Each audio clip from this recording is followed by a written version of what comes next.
నేను అనేక సందర్భాల్లో చెప్పా, చిన్నప్పుడు నేను అనుకునేవాడిని నాతో ఉండేదానికి ఆయనకి సమయం లేదు, కానీ గండిపేట స్కూల్కి వెళ్ళేదానికి ఆయనకి సమయం ఉందని. అప్పుడు ఆయన ఒక మాట అడిగా, ఎందుకు మీరు అంత సమయం గండిపేట స్కూల్కి ఇస్తున్నారని. అప్పుడు ఆయన ఒకటే అన్నారు, అరే ఫ్యాక్షన్ దాడిలో ఎవరన్నా చంపేస్తే తిరిగి కుటుంబం మొత్తం మళ్ళీ ఫ్యాక్షన్ చేయాలంటారు, ఆ ఫ్యాక్షనిజంకి హ్యూమనిజం ఇవ్వాలనేది నా లక్ష్యం, దానికి ఫుల్ స్టాప్ పెట్టే బాధ్యత నేను తీసుకుంటానని చెప్పారు. పాదయాత్రలో ఆ కుటుంబాన్ని కలిసా. ఆ పిల్లలు ఈరోజు పెద్దవాళ్ళయ్యారు.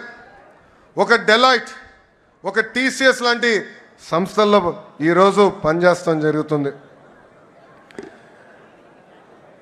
నేను బయట ఎంత పోరాడుతున్నానో పార్టీలో కూడా నేను అంతే పోరాడుతున్నా. నా లక్ష్యం ఒకటే, పార్టీ కోసం అహర్నిశలు కష్టపడిన కార్యకర్తల నాయకులకి గుర్తింపు ఉండాలి. గ్రామ స్థాయి నాయకులు రాష్ట్ర స్థాయికి ఎదగాలి, పాలిట్ బ్యూరో రూమ్లో అడుగు పెట్టాలనేదే నా లక్ష్యం.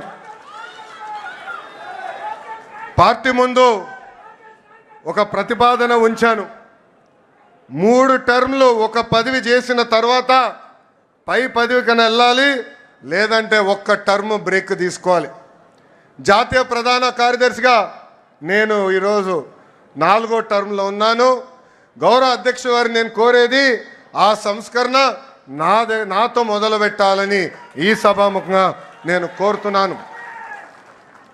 ఇది జరిగితేనే పార్టీలో కదలిక వస్తుంది, యువతకి రెక్కలొచ్చి రాజకీయాల్లో మెరుగైన అవకాశాలు వస్తాయి.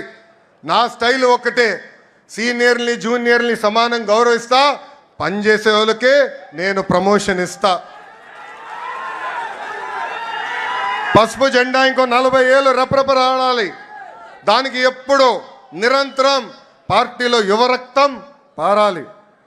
దానికి అందరి సహకారం ఉండాలి. పెద్దలందరూ కూడా ఈరోజు పాలిట్ బ్యూరో సభ్యులందరూ కూడా యువకుల్ని పెద్ద ఎత్తున ప్రోత్సహిస్తున్నారు.